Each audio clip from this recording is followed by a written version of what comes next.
수원 꿈꾸는 교회에 재작년인가 왔었는데 그때 뵙고 또 이렇게 와서 뵈니까 너무 감사가 되고 감동이 되고 그때도 그랬고 오늘도 하나님께서 특별히 참 수원 꿈꾸는 교회를 통해서 제 마음을 뭉클하게 하시고 그런 시간을 주셨었는데요. 일부 예배 때 주님의 은혜가 이 교회에 있는 줄 믿습니다. 네. 저 오늘 기억하신 하나님의 말씀 제목의 말씀으로 말씀 나누도록 하겠습니다. 저는 분당우리 교회에서 사역자로 이제 12년간의 시간을 보냈습니다. 2005년부터 해갖고 쭉 시간을 보냈는데 참 꿈 같은 시간을 보냈습니다. 그러나 제 안에 하나님의 열정이 이제 12년이 됐을 때 이제 식은 것을 어느 날 깨달았어요.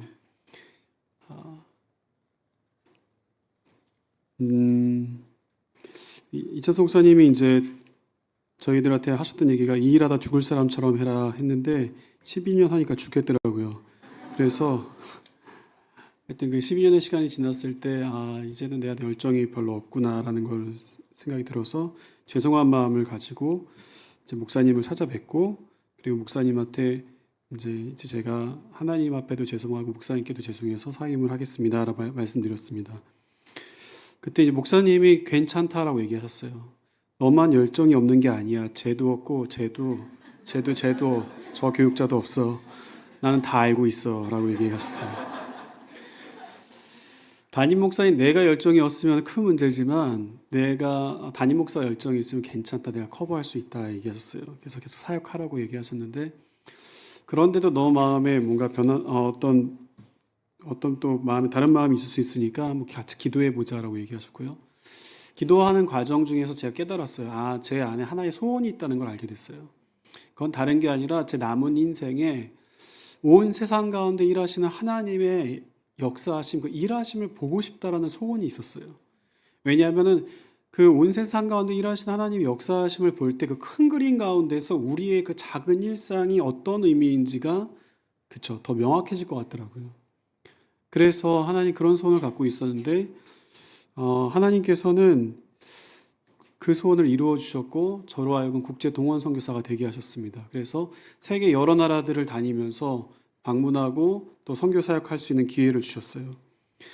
선교사가 된 지 지난 7년의 시간을 돌아보니까 주님은 제 기도를 기억하시고 신실하게 응답하셨다는 고백을 하게 됩니다.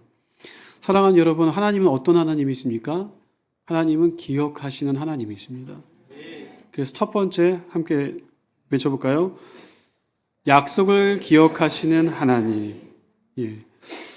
오늘 이 함께 읽었던 본문에서 이 본문이 얘기하고 있는 출애굽기 1장의 주제가 무엇입니까? 이 주제가 무엇인가? 이 주제를 찾기 위해서는 쉬운 방법이 있는데 자주 쓰인 동사를 찾으면 돼요. 이 본문에서 자주 쓰인 동사가 뭔가 하니 멀티플라이, 영어로는 우리말로는 번성이라는 단어더라고요.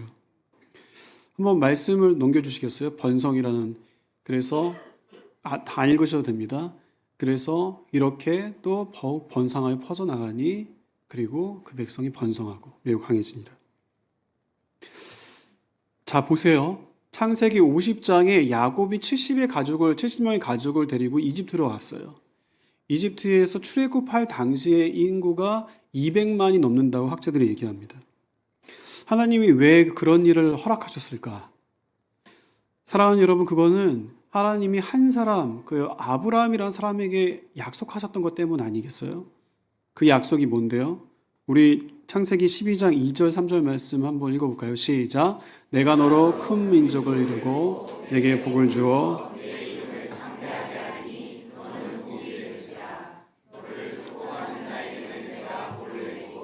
너를 저주하는 자에게 땅의 모든 족속이 너로 말미암아 복을 얻을 것이라 하신지라. 아멘. 이 약속이 있었다는 거죠. 그런데 정작 당시 아브라함의 현실은 어땠나? 그렇게 하나님이 약속하셨는데 99세의 나이까지 아들 하나가 없어요. 사라를 통해서 난 약속의 아들이 없어요. 그리고 100세가 됐을 때 아들 이삭을 주셨는데 그 이삭마저 바치라고 하지 않았겠어요? 이게 사실 옛날 이야기고 우리가 잘 아는 이야기고 약간 동화처럼 들릴 수도 있지만 이게 사실 실제 이야기거든요. 근데 그 아브라함의 그런 심정이 어땠을까? 우리가 그가 돼서 생각해 보세요. 99세까지 자녀가 없어요. 그런 상황에 아브라함이 얼마나 속상했을까요? 얼마나 하나님이 야속하고 섭섭했을까요? 아니, 너무 오랫동안 기도했어요. 그 오랜 기도 가운데 하나님이 응답하지 않는 것처럼 보이실 때 우리는 얼마나 섭섭합니까? 아브라함뿐 아니라 우리도 그렇잖아요. 근데 오늘 말씀에 무슨 일이 일어났다고요? 번성. 출산율의 기하급수적인 증가가 일어났어요. 그래서 이집트의 왕이 그 인구 증가를 두려워해서 산하 제한을 하려고 핍박과 박해와 심지어는 유아 살해까지 명령합니다. 모든 수단을 동원해서 그 출산율을 막으려고 해요. 그런데 결과가 뭐였어요? 번성이었어요. 그 누구도 아무도 그 번성을 막을 수가 없었어요. 여기서 우리는 뭘 알 수 있습니까? 하나님은 하나님의 약속을 잊지 않으세요. 그리고 하나님은 그분의 타이밍에 그 약속을 성취해 나가십니다. 하나님이 왜 이렇게 하셨다고요? 그 말씀, 땅의 모든 족속이 너로 말미암아 복을 받으리니. 그래서 하나님께서는 축복할 하나님의 사람들을 만드신 거예요. 민족을. 이스라엘 민족을 통해서 구약에 열방이 주께 돌아오게 하려고 하셨는데 이스라엘이 실패했잖아요. 그래서 마태복음 1장 1절에 아브라함과 다윗의 자손 예수 그리스도의 계보라. 이제는 그 육적인 이스라엘이 아니라 영적인 이스라엘을 통하여서 그 예수를 구주로 믿고 그 예수 가운데 내 삶을 들여서 주인으로 모시고 주인님으로 모시고 그 주인님의 말씀에 따라 사는 자들을 통해서 그 영적 이스라엘 하나님의 백성을 통해서 하나님이 이 세상을 축복하고 싶어 하신다고요. 하나님이 세상을 이처럼 사랑하사 나는 이 세상을 사랑해. 나는 이 세상을, 이 깨어진 세상을 축복할 거야. 아담으로부터 시작된 범죄, 그래서 노아 때의 홍수, 심판, 그 이후에 그 노아의 후손들이 또다시 바벨탑을 쌓잖아요. 하나님은 이 소망 없고 희망 없고 절망스러운 이 땅 가운데 한 사람을 부르셨어요. 그 사람이 아브라함이었고 그 아브라함의 후손을 통해서 이 땅을 축복하기를 원하셨는데 육적 이스라엘이 못했어요. 그래서 영적 이스라엘을 부르셨고 그 영적 이스라엘 새 하나님의 백성, 그들이 누굽니까? 지금 이 시대에 하나님의 교회가 아니겠어요? 주님의 교회. 주님의 교회를 통해서 이 깨어진 세상을 축복하는 것이 하나님의 계획이었다고요. 나는 예수의 사랑으로, 예수의 복음으로 이 세상을 망가지고 깨어지고 상처 입은 이 영혼들을 축복할 거야. 그리고 그분의 약속인 성경은 지금도 계속 이어져 가고 있습니다. 그 누구도 막을 수가 없어요. 앞에서 말씀드린 것처럼 저는 국제동원 선교사로 작년 겨울 동북인도를 방문했습니다. 동북인도 지도 한번 보여주시면요. 동북인도는 마치 오늘 말씀에 등장하는 이스라엘과 같습니다. 그러니까 인도인데 저기 가장 붉은 부분이 동북인도예요. 100여 년 전에 많은 선교사들이 복음을 전파했어요. 그래서 동북인도는 90% 이상이 크리스찬입니다. 다음 장면 보여주시겠어요? 예배드리고 있는 장면인데요. 한 교회예요. 여기가 인도예요. 믿겨지세요? 번성 크리스찬 숫자가 늘어나는 걸 보니까 인도 정부가 어떻게 했어요? 힌두교의 나라인 인도가. 그래서 힌두 종족이 크리스찬 종족을 핍박하기 시작했습니다. 그리고 이것이 작년에 특별히 큰 소요로 일어났는데요. 그 다음 사진 보여주시면은 340개가 넘는 교회에 불탔어요. 많은 사람들이 죽고 박해를 받았습니다. 그곳에 있는 선교사님을 만났을 때 이분은 대학생 사역 선교를 하시는 분인데 본인도 눈으로 보고 믿을 수가 없었다는 거예요. 수년간 같이 살았어요. 이웃들이. 그런데 이 일이 터졌을 때 이 사람들의 주민등록증에 종족란이 있어요. 크리스찬 종족인 게 보이면 죽이는 거예요. 옆집을 불태우는 거예요. 이거를 보고 믿을 수가 없는 이분이 그 쿠키족의 아이들, 크리스찬 종족 아이들을 자기 집으로 숨긴 거예요. 왜냐하면 한국인은, 외국인은 그래도 터치를 안 하니까 발각되면 위험하지만 그 위험을 감수하고 그렇게 사역을 하신 거예요. 그래서 저희 단체에서 매년마다 이 동북인도에서 선교사들 훈련을 했는데, 신입 선교사들. 그런데 작년은 잠정적으로 못하는 걸로 결정을 했어요. 그러자 동북인도의 교회들이 아니라는 거예요. 그 교회들이 모여서 그 임팔이라는 지역은 지금 이 사태로 할 수 없지만 원래 그 지역에서 했는데 장소로 옮깁시다. 그래서 실롱이라는 지역에서 이 선교사 후보생들 사역을 합시다. 훈련을. 동북인도의 교회는 여전히 하나님의 나라를 꿈꾸며 하나님의 선교를 위해서 우리의 젊은이들을 보내겠습니다. 그래서 제가 그 훈련에 함께 동참했습니다. 함께 보시겠어요? 예, 그 친구들이고요. 그 다음에 저도 함께 가르치고 그들을 섬기는 시간을 가졌습니다. 그 다음 장면 보여주시고, 여기가 이제 남마 학생들이 함께 10명 정도가 저를 포함해서 같이 지냈던 곳입니다. 됐습니다. 지금까지 동북인도에서는 수많은 선교사들이, 특별히 이제 저희 한 단체만 통해서 10년 안에 120명의 동북인도 출신의 선교사들이 중부인도와 아프리카 저 들어보지도 못한 종족까지 파송됐습니다. 이게 결코 그들에게 쉬운 일이 아니에요. 왜냐하면 동북인도는 인도에서도 가장 못 사는 지역이에요. 그러니 그들이 이 선교사들 보냈다는 거는요, 뭐 여유가 있어서 보낸 게 아니에요. 재정으로 보낸 게 아니에요. 그럼 뭘로 보냈겠어요? 그들은 믿음으로 보낸 거예요. 그들은 무릎으로, 기도로 보낸 거예요. 저는 이 동북인도를 볼 때 마치 한국의 1960년대, 70년대를 보는 것 같았어요. 그때 무슨 재정이 한국에 그렇게 교회에 있었겠어요. 그런데 주님의 나라를 꿈꾸면서 보냈던 거예요. 페이스 미션. 우리가 간다. 믿음을 가지고 가면은 주님께서 부르신 게 맞다면 주님께서 채우실 거야. 그리고 하나님께서 그렇게 이 우리나라를 사용하셨던 것처럼 이 동북인도의 젊은이들을, 이 교회를 사용하고 계시더라고요.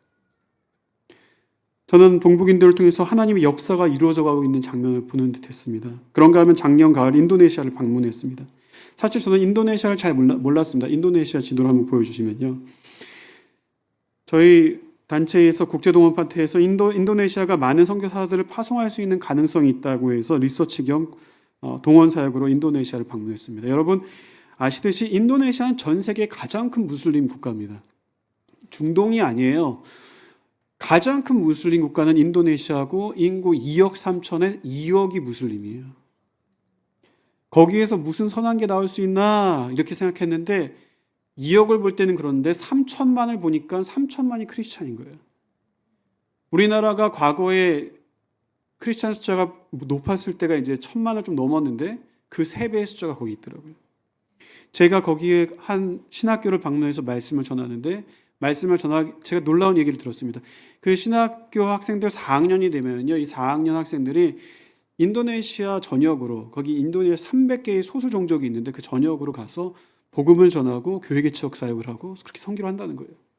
여러분 300개의 소수 종족이라는 말은요, 300개의 작은 나라입니다. 서양 사람들이 볼 때 중국 사람, 일본 사람, 한국 사람은 똑같아 보일 수 있어요. 그런데 말이 다른 거예요. 300개의 소수 종족은요, 말이 달라요. 그러니까 300개의 작은 나라가 모여있는 하나의 세계가 인도네시아예요.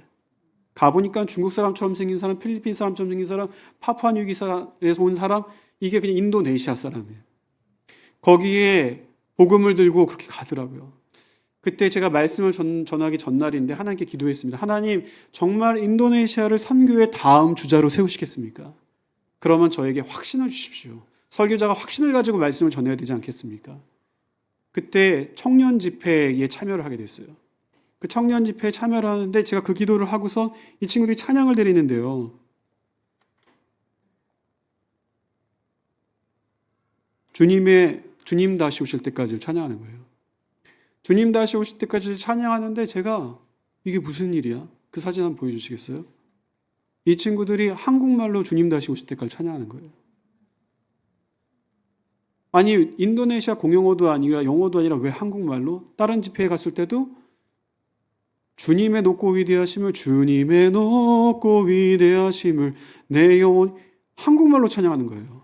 여러분 우리나라는 대단한 나라입니다. 우리나라 만세. 이 한류 그런데 저는 거기에서 봤어요. 가능성을. 이 300개의 부족 가운데 타문화를 이해하고 언어에 대한 수용성 이게 이미 준비된 거예요. 그리고 아주 작은 교회도 헌금함이 2개 있어요. 앞에. 일반 헌금함과 성교 헌금함이 있는 거예요. 그 어려운 사람들이 거기에다가 헌금을 하는 거죠. 하나님 쓰시겠구나.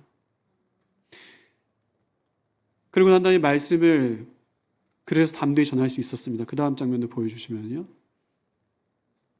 예, 그 신학교고요. 그 다음 장면에 여기까지 보겠습니다. 여러분 제가 그때 계속 머릿속에 되뇌었던 그 찬양의 가사 주님 다시 오실 때까지 그렇지 주님은 다시 오시지.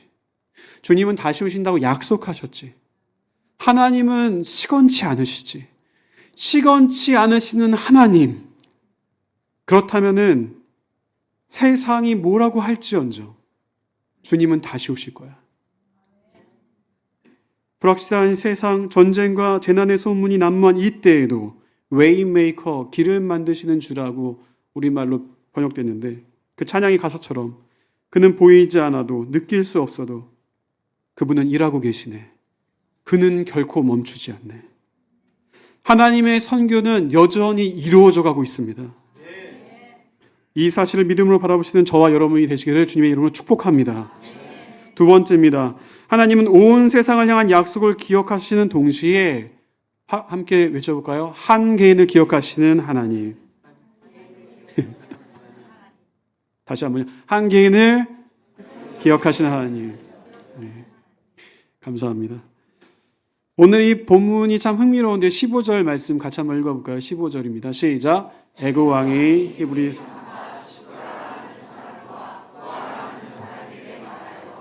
여러분 이 짧은 구절에 대조가 있어요. 그게 뭐가 대조일까요? 애굽 왕의 이름이 없습니다. 근데 산파의 이름이 있습니다. 하나님은 어떤 사람을 기억하실까요? 말씀해 보니 하나님을 두려워하는 자. 본문 말씀에. 그리고 그 뒷부분의 말씀에 하나님을 경외하는 자라고 써 있어요. 하나님은 하나님을 경외하는 자를 기억하신대요. 근데 이 경외한다란 말이 사실 좀 어렵잖아요. 이거를 어떻게 풀어낼 수 있을까 곰곰이 고민하는 중에 제 머릿속에 떠올랐던 거는 세상의 요구 가운데서도 굴복하지 않고 굴하지 않고 하나님을 선택하는 사람이더라고요.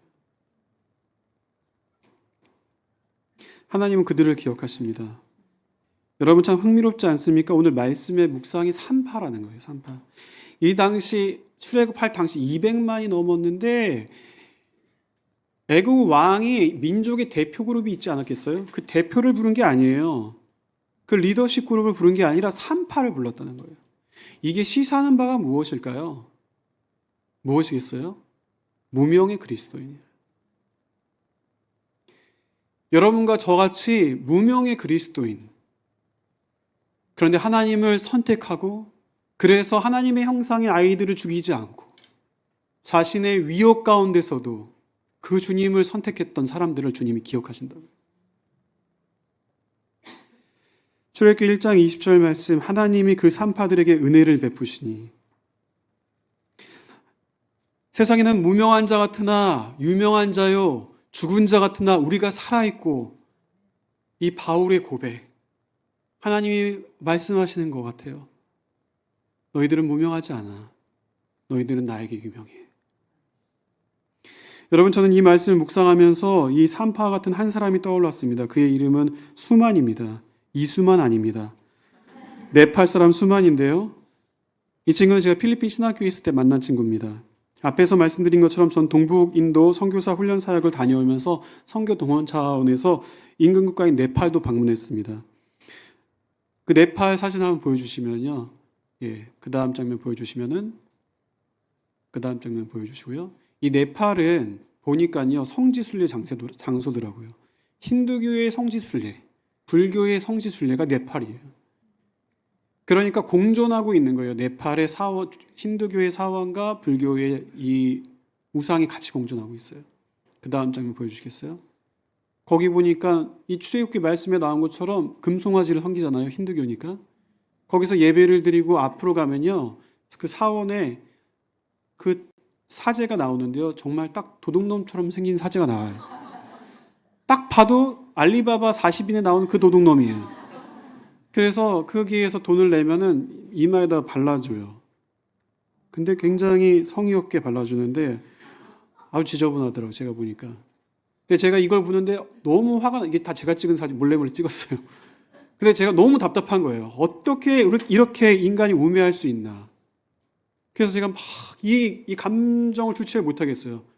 그래서 만나는 사람들마다 복음을 전하는 거예요. 그렉 기사에게 또 어린 아이들에게도. 그래서 인스타를 받으면 그 연락을 저를 받고 또 계속 연락을 하고 복음을 전하는 거예요. 여러분, 앞에서 말씀드렸던 그 수만 얘기로 다시 돌아와서 그 네팔에서 수만을 만났습니다. 사실 수만은 예수 믿기 전에 강성 힌두교 신자였습니다. 그리고 술과 마약 중독자였고요. 그는 교회를 박해하려고 크리스마스 예배에 갔다가 거기에서 회심을 했습니다. 너무 빨리 회심을 했어요. 좀 얘기가 좀 더 진행이 됐어야 되는데 좀 아쉬워요. 근데 어쨌거나 그는 핍박을 받고 배척을 받아서 네팔의 상위 1% 집안의 아들이었는데, 부잣집 아들이었는데 모든 상속을 포기한다는 편지를 쓰고 집을 떠납니다. 네팔에서 가난한 하층민에 살았고요. 그리고 푸남이라는 신실한 믿음의 자매와 결혼했고 시골 지역에서 교회 개척을 3년 정도 한 다음에 목회자 가정으로 필리핀 신학교에 오게 된 거예요. 그 다음 사진 한번 보여주시겠어요? 이게 이게 수만인데요. 모자 쓴 친구가. 거기에 있는 서 있는 자매가 푸남이에요.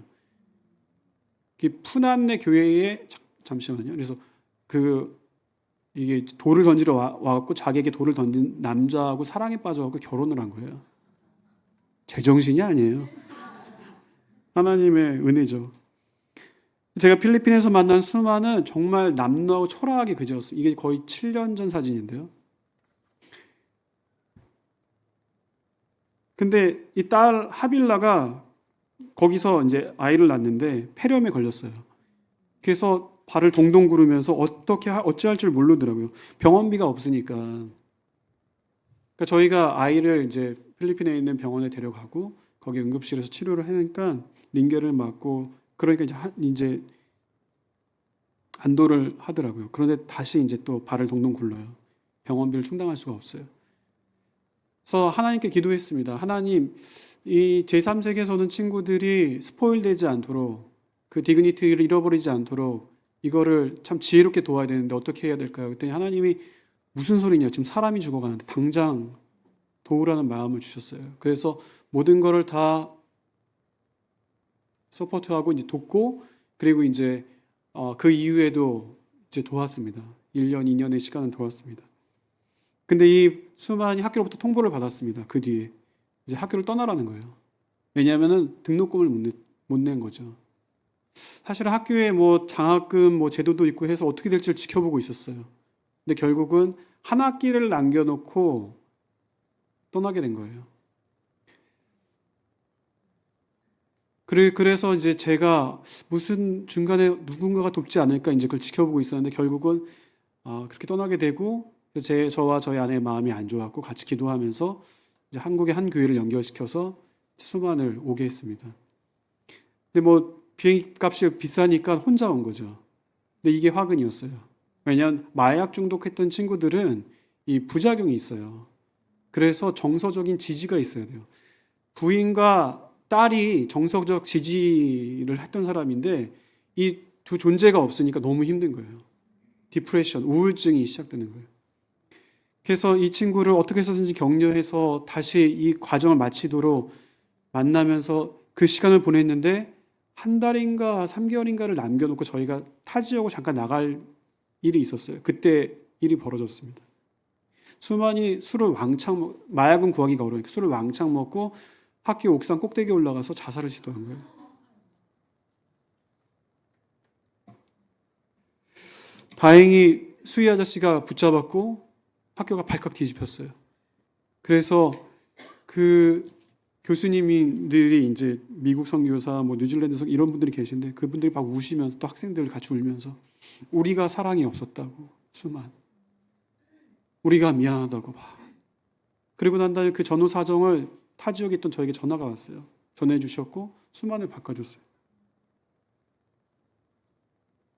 수만이 저에게 브라더 아이자 형이 저한테 부른 거예요.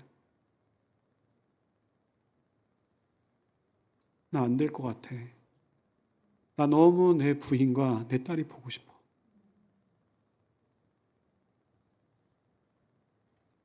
나 돌아가고 싶어. 그래서 제가 무슨 얘기냐 수만 당장 돌아가라. 너가 이게 중요한 게 아니야. 너가 제일 중요해.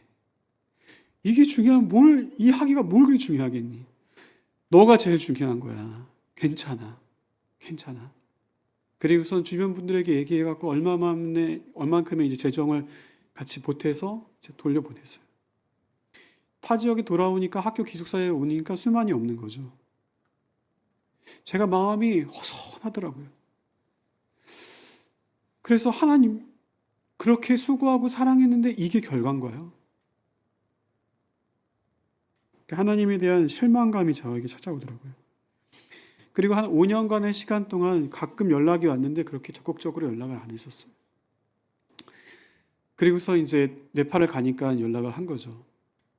그러니까 수만이 저한테 네팔에 오면 자기 집에 꼭 머무르라고 하더라고요. 저는 꼭 머물고 싶지 않았어요. 신학교에서 가장 가난했던 친구인데 그랬는데 네팔 공항에서 만났는데 완전 다른 사람인 거예요. 그 다음 사진 보여주시겠어요?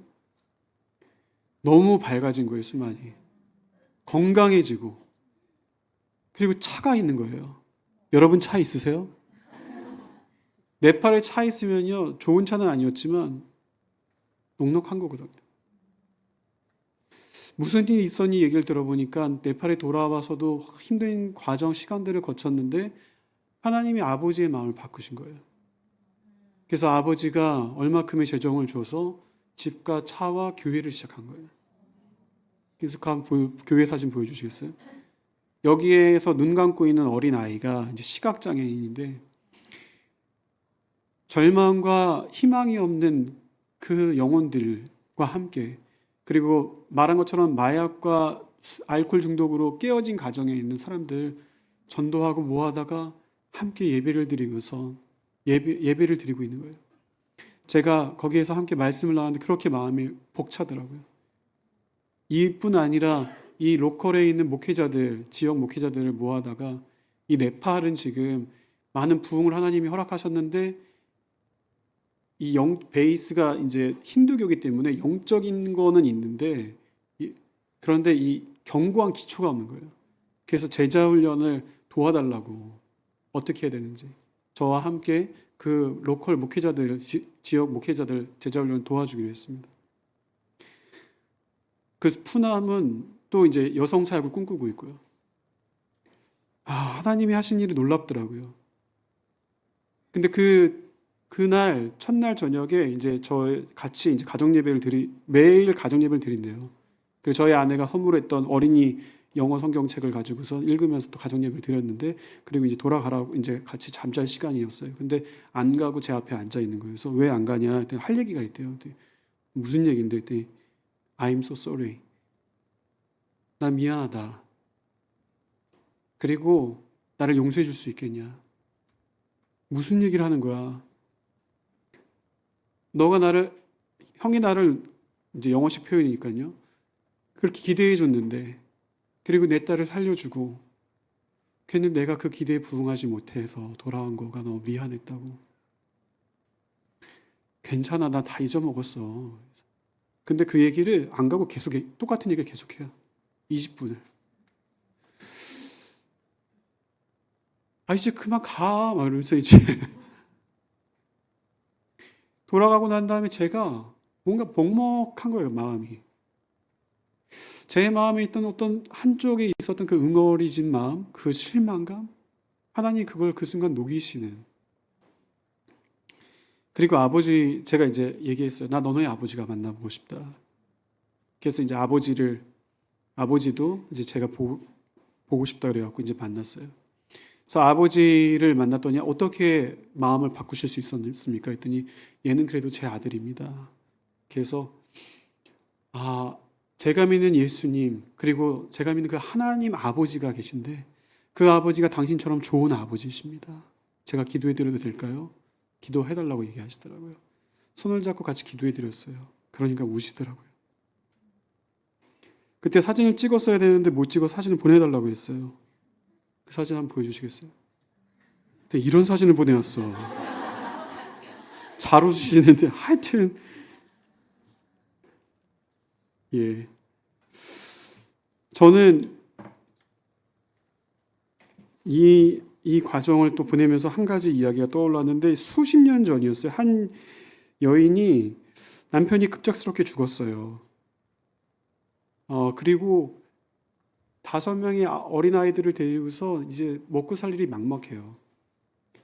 남편이 목사였는데 교회에서도 쫓겨났어요. 남편이 죽으니까. 그러니까 막막한데 그럼에도 불구하고 그 하나님을 등지지 않고 하나님을 선택하고 본인 때는 그렇게 힘들었는데 결국 그 아들의 때에 그 막내 아들이 목사가 돼서 분당 우리 교회를 이루고 그리고 29개의 교회로 하나님의 은혜가 지금 이 수원 꿈꾸는 교회 가운데도 흐르고 있는 줄로 믿습니다. 십부라, 부하, 서정숙, 고 서정숙 사모님, 이찬수 목사님의 어머니의 이름은 그렇게 기록되어 있습니다. 나는 나를 선택한 사람을 잊지 않아. 나는 그리고 나의 때에 은혜를 줄 거야. 하나님은 지금도 산파처럼 하나님을 선택함으로 고난을 감내하던 그들에게 은혜를 베푸시고 그들을 통해 하나님의 나라와 선교를 이루어가고 계십니다. 사랑하는 여러분, 끝으로 이 산파가 그럼 뭘 했는가? 이 산파가 뭘 했죠? 사람을 살리는 일을 했다는 거예요. 어떻게 그렇게 했는지는 이해할 수가 없어요. 그 용기가 어디서 나왔는지, 하나님의 형상으로 지어진 아기들을 보면서는 죽일 수 없다고 생각했는 건지, 아니면 기하급수적으로 늘어나는 그 출산율을 보면서 하나님의 역사를 인식했는지는 알 길이 없습니다. 그러나 어쨌거나 그들은 사람을 살리는 일을 했습니다. 여러분, 얼마 전에 콘크리트 유토피아라는 영화가 있었는데 그 영화를 전 봤습니다. 이거는 마치 성교 영화같이 저에겐 보였어요. 그 포스터를 보여주시면요, 지진으로 폐허가 된 세상이에요. 재난으로. 그 안에 운 좋게 한 아파트만이 남았습니다. 무너지지 않고. 살아남은 사람들은 추운 날씨에 이 아파트로 몰려듭니다. 그 폐허 더미 속에서. 그런데 이 아파트의 주민들은 한정된 자원 가운데 수도와 전기도 끊긴 이 상황 가운데 자원 고갈을 걱정하면서 다른 밖에 외부에서 온 사람들을 몰아내기로 결정해요. 이것에서 인간의 탐욕과 본능, 그 다음에 그 죄성이 아주 적나라하게 이 영화에 그려져 있는데요. 그 여자 주인공이 그 폐허 가운데서 온 아주머니와 아이를 자기 집에 감춰줘요. 그러자 남편이 얘기해요. 이거 들키면 우리도 쫓겨나. 쫓아내자. 그런데 쫓아내지 않아. 나는 그럴 수 없다고. 그러자 이 남편이 이것을 무마하기 위해서 더 적극적으로 다른 사람도 쫓아냈는데 앞장을 서요. 그러니 여주인공이 얘기해요. 여보, 당신 그런 사람 아니잖아. 여보, 당신 그런 사람 아니잖아. 당신이 그러면 그럴수록 당신 영혼이 상하잖아. 결국은 발각이 됐고 이 가정이 다 쫓겨나게 됐고 그 폐허 더미 가운데서 남편이 죽고 자신도 죽고 가는데 어느 선한 사마리안 같은 사람들이 와서 자기를 돌봐주기 시작합니다. 그 폐허 더미 속에서. 그리고 그 여주인공이 얘기해요. 나는 다른 종류의 인류를, 다른 종류의 사람들을 보았다라고 얘기해요. 사랑하는 여러분, 세상은 끊임없이 우리에게 얘기합니다. 더 탐욕적이 되라고. 너 혼자 살기도 힘든 세상이야. 누가 누굴 신경 쓰니? 너 문제에 집중해. 너 문제에 몰두해.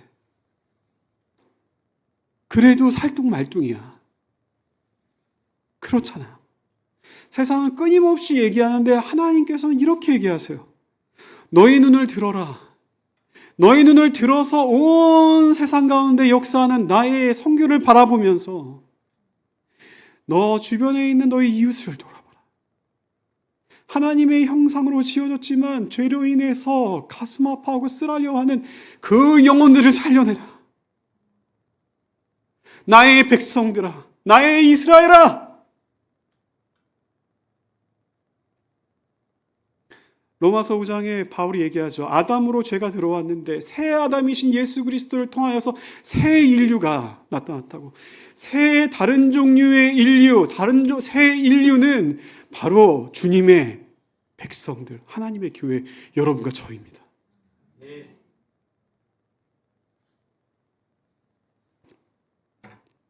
왜요? 왜 그걸 요구하세요? 그 길이 예수께서 걸어가신 길이에요.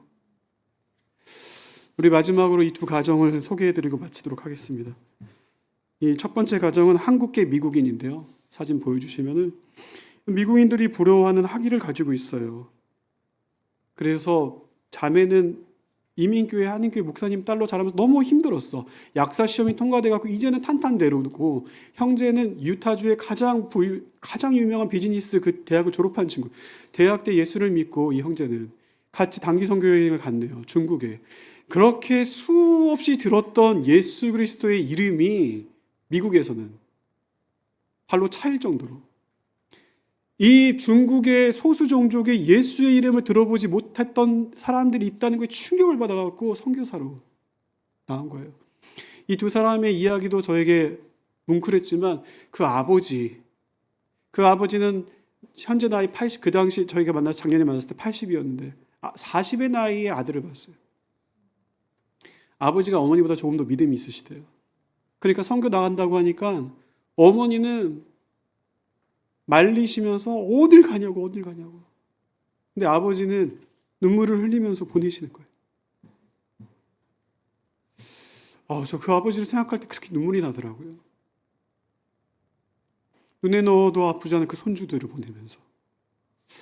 지금 중국에 선교하기 너무 어렵거든요. 그리고 또 그 다음 가정도 보여주시겠어요? 우리가 한 번쯤 가고 싶어 하고 하는 그 스위스예요. 이 스위스, 이 자매는, 타베아라는 이 자매는 이 집에 희귀병이 있어서 그 약을 그 냉장고 같은 트레일러에 끌고 다녀야 돼요. 거기에다가 충전을 해야 되거든요. 근데 미얀마의 시골로 들어간 거예요. 전기가 없어요. 옆집에 있는 선교사님이 하는 그 태양열에서 전기를 충전하는 거예요. 저는 이 두 가정을 보면서 마음이 그 감동이 밀려오는 거예요. 지금도 이런 사람들이 있구나. 제가 드리는 말씀은 모두 다 선교사들하고 드리는 말씀이 아니에요. 하나님의 부르심이죠. 그런데 하나님께서는 우리 각자가 있는 그 자리에서 그분의 부르심 가운데 주님의 큰 그림 가운데 이 땅에서 나의 한 부분에서 주님이 안타까우신 영혼들을 살리라고 요청하시는 거 아니겠어요? 여러분, 선교는 복잡한 것이 아닙니다. 산파들처럼 예수님처럼 영혼들을 살리는 사람들, 그것이 선교 아니겠습니까? 말씀을 정리하겠습니다. 오늘 저는 세 가지를 말씀드렸는데요. 첫 번째는 하나님의 약속인 선교예요. 하나님은 그분의 선교를 완성해 가고 계십니다. 두 번째는 하나님의 백성의 선택이에요. 하나님의 백성들은 하나님을 선택합니다. 그리고 세 번째, 하나님의 통치예요. 하나님을 선택함으로 인해서 영혼을 살리는 그것을 통하여서 하나님의 통치가 이 땅 가운데 일어나는 줄로 믿습니다.